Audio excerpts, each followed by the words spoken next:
Hi, I am Lily Potson, and I will be reviewing Life as We Know It. The movie stars Lauren Hagel, Josh Duhamel, Melissa McCarthy, and directed by Greg Berlanti. Due to their chaotic first date, Holly, Katherine Hagel, and Eric Josh Duhamel dislike each other but share the love for their goddaughter, Sophie. Suddenly, due to a tragedy regarding Sophie's parents, Eric and Holly become her caretakers. They must dismiss their differences and work together for Sophie's sake, while dealing with their careers and interests. Both Eric and Holly must come to agreement, living under the same roof. I do enjoy this movie, but it is somewhat realistic. Parents of a child would not have their friends be the guardian of their kids, usually their family, and it is very rare for this to happen in real life.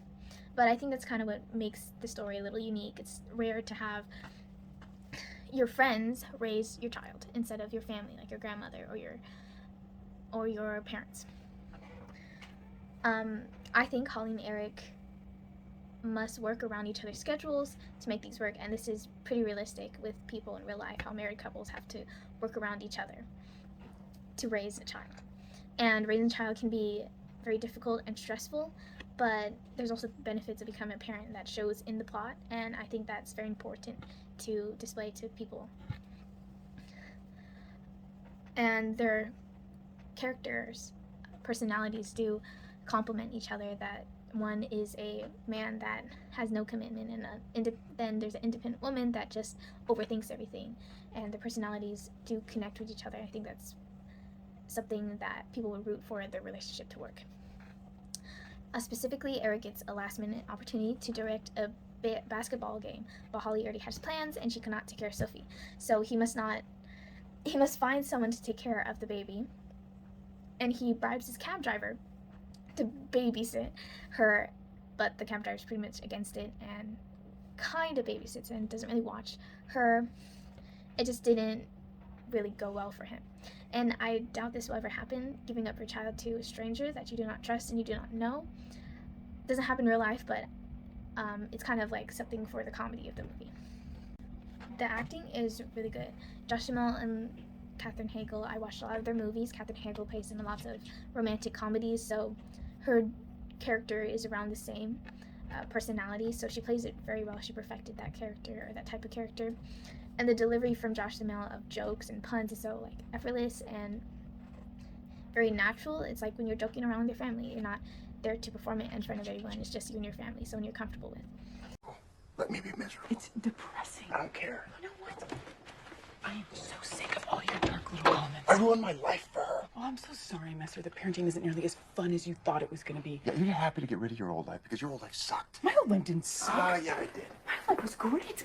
I was my own boss. I made my own hours. I had free time. To do what? Bake more? Oh, my You have no God. idea what a great life is, Holly. I had a great life. I went to games for a living, okay? Girls would buy me drinks and throw themselves at me. You see this shirt? I slept with the girl who sold me this shirt. Disgusting. You know how people say you can't have it all? Well, I had it all, and it was awesome. Of course. You think that's awesome because all you care about is getting laid. Even Peter was embarrassed by you. He just never said anything to your face because he was twice the man you are. You know what? You should probably get laid yourself, except to have sex, you gotta find somebody who can stand you first. As we see in the scene, when Holly and Josh get into a verbal fight because of their situation, their acting was very natural, and it's hard to have a fight with someone that you are not actually mad with. I would think so in acting. So their acting is very natural. And sometimes in verbal fight scenes, we'll see on some movies, they're very fierce and over-exaggerated, but this scene wasn't, and they delivered their dialogue perfectly, showing the right emotions and facial expressions. Life as We Know It is edited pretty well. They're not unnecessary cuts, and each cut has a purpose to it. The camera angle and types of shot contributes to the feeling of the story. A scene where Eric and Holly sit next to each other after not finding anyone qualified to be Sophie's guardians, and they realize that they have to actually take care of the baby. The scene they dolly out, it makes the characters seem small and more vulnerable, and they are hopeless, like giving up, and contribute to having the audience know what the characters are feeling. The classic Hollywood style did benefit the movie. Classic Hollywood style involves a concept called symmetry, and the beginning and ending of the scene tied together somehow. In the beginning of the movie, Holly makes this exaggerated cake for Sophie. It's very detailed and very big, and she brings it out to the table, and she takes a picture with her and Eric. And they look at each other in the picture, and they're like all annoyed with each other. But at the end of the movie, Holly makes this simple cake, and it's like a happy and cute cake. And Eric and Holly take another picture together, but they're close to each other and they're happy, and same as Sophie. It just, symmetry allows the audience to see the overall point of the story, like the purpose of it, and how the characters developed and the story developed. The relationship between Eric and Holly develop, and Holly's obsession with having things perfect and controlled change, shown in the cake, how the cake is simple now instead of really detailed in the beginning of the movie. And Eric is more committed to Sophie and Holly because he's with Holly and he's loves Sophie. And the writers use cinematic language to communicate the overall purpose of the story. The theme of the movie, in my opinion, is people can come together because of one common thing or person they love. And Holly and Eric hate each other, but because of their love for Sophie, they made things work. And although their trials were difficult, they came close to each other. And it would be unexpected that this happened when you would think they'll hate each other because they'll have to work together and they already dislike each other.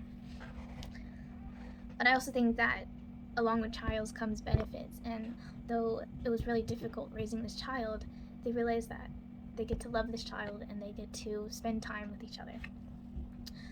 And the saying, everything happens for a reason. Holly and Eric were chosen for a reason, and they were chosen to be guardians of Sophie for a reason. Even though it's something that you wouldn't want when you think about it. I wouldn't want to raise a child right now, but then when you actually do it, then it's just amazing and beautiful. Overall, this is a great movie. The story is wonderful and shows the character development and story development between it. And a lot happens and how these characters change because of this big change in their life. The way the film was made and the angles contribute to the story, how some parts it's dark because their parents died or Sophie's parents died. And throughout the movie it's mostly lots of lighting and it's supposed to be more happy. And usually when bad things happen, it would be dark, and the angle shows the emotions in the movie. Overall, I give this a thumbs up, and I suggest you watch it.